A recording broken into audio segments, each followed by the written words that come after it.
Namaskarams. We now look at the 12th shloka.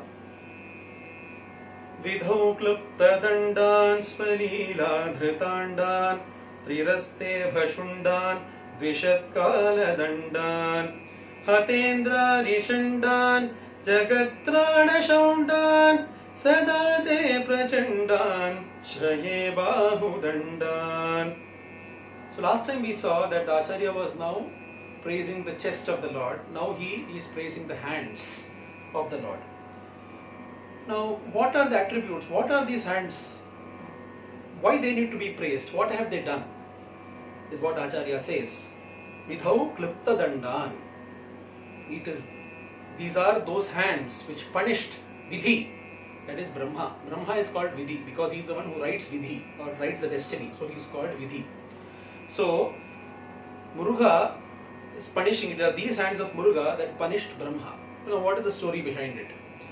The story goes like this, that once Brahma visited Kailasa, when Muruga Peruman was there at the foot of Kailasa. So as he was about to climb Kailasa, Muruga Peruman calls Brahma and he says, "O Brahmadeva, you are the creator of the universe. So you know in and out of what is there in this creation. Can you please enlighten me on a particular topic?" So Brahmadeva says, "Yes, very much." So Muruga asks him, "Can you tell me the true purport, true meaning of Pranava or Omkara?" Brahmadeva becomes speechless. He is unable to explain satisfactorily to Muruga. So Muruga says, if you as a creator of the world, you are the foremost among everyone, among men and devas and everybody, if you yourself are not able to explain Pranava or Omkara, you don't fit to do this. You are not fit for being in this position. So you are fit to be imprisoned. So he imprisons Brahmadeva. So at that time Shiva comes to know of it and he reprimands Muruga, saying that this is unworthy of him to be doing this to Brahmadeva, who is the creator himself and one of the trinities. So then Muruga says, "Fine, well, I think it is still right, but fine, if you say I will release Brahma, but then why don't you tell me what is the meaning of Pranava Omkara?" So even Shiva is probably not being able to explain in the satisfactory way to Muruga. So Muruga says, "Now I will explain what it is." So he gives an Upadesha of Pranava to Shiva. So Shiva becomes the Shishya and Muruga becomes the Guru. That is why he is called as Swaminatha. He is the Natha of Swami. Swami is generally referred to Shiva. So he is the Natha of Swami. So Swaminatha. Tagappan Swami they call in Tamil. So he is the Swami of the Father also. So such are those hands which even punished Brahmadeva. What else did they do? Swalila Dhrita Andan. Andan means the entire world. This through his Leela, through his mere wish and desire, he is supporting the entire world. Triraste Bhashundan Dvishat Kala Dandan. The Ibha, which we spoke about in the earlier story, the last time, about Ganesha coming in the form of a wild elephant, he was able to ward off Valli away from that wild elephant and protect her. Triraste Bhashundan Dvishat Kala Dandan. Dvishat, of all those enemies, of all those people who are opposing, he is like a Kala, he is like the death. So he is like the blow of the death. The death blow is given by him, by these very hands, to the enemies. Hatendrari Shandan. Indrari, the enemies of Indra, he kills them, he puts an end to all of them. That means the enemies of the Devas or the enemies of the good people or the Sajjanas are put an end to by Muruga. Jagatrana Shaundan. He is capable, he is Nipuna of protecting the entire world. Jagatrana. Trayate. He is protecting the entire world. His hands are capable of doing that. Sadate Prachandan Shraye Bahudandan. This formidable arms I constantly worship. Ashraye, I am constantly taking refuge in these hands.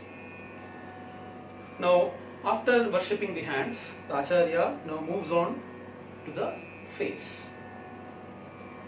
Sada Sharada Shanmagranka Yadisyuh Samudyanta eva sthitaschet samantat Sada purna bimba kalankaishcha hinaha tada tvanmukhanam bhuve skanda samyam. It's a very beautiful shloka, it's a very beautiful imagery. What the Acharya says is, how are your face, your 6 faces, how are they looking? He gives a comparison. He says, Sharat Chandra, that is the autumnal moon, it is supposed to be the brightest moon in the entire year. The moon during the Sharat Kalam is supposed to be the brightest. Sada Sharadaha Shanmriganka Yadisyuhu. If 6 moons of the autumnal season, that means that kind of brightness, if 6 moons of the autumnal season, they are shining Sadaha, eternally. Samudyanta eva stitaschet samantad. They are together, they are there at one point of time. It is not that one moon is there and the other is waxing or waning. All of them are shining brightly at the same time and as if appearing as one continuous, one big piece of moon, white moon that is shining brilliantly. Sada Purna Bimbaha, full moon. It's not waxed moon or waned moon or part moon, digit moon, nothing of that sort. Full moons.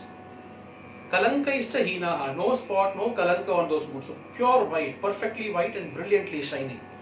Even if these 6 moons were put together and that much of brightness they were giving, still, tada tvanmukhanam bruve skanda samyam. To keep the mind, to keep the hearts of people, you could still say that fine, they somewhat resemble the faces of Skanda, somewhat resemble the brightness of Skanda. But even those 6 moons put together cannot equal or cannot match the brightness of the faces of Skanda. This is what you would call in Samskrita as Vyatireka. See, you have the Upamana and the Upameya. Okay. So where the Upameya, the thing that is being compared, is generally supposed to be either equal to the Upamana or it will be saying that it is like that. So Upamana is supposed to be always much better. Standard of comparison is always much better than the thing being compared. But here it is the reverse. It is saying that the standard of comparison itself is not good enough to compare what I am comparing, because this is so divine, the faces of the Lord, Skanda. So this, the Acharya in his own beautiful way puts out an imagery, and you will find many such gems that are coming forth in the upcoming shlokas. We will see the other ones in the next episode. Namaskara.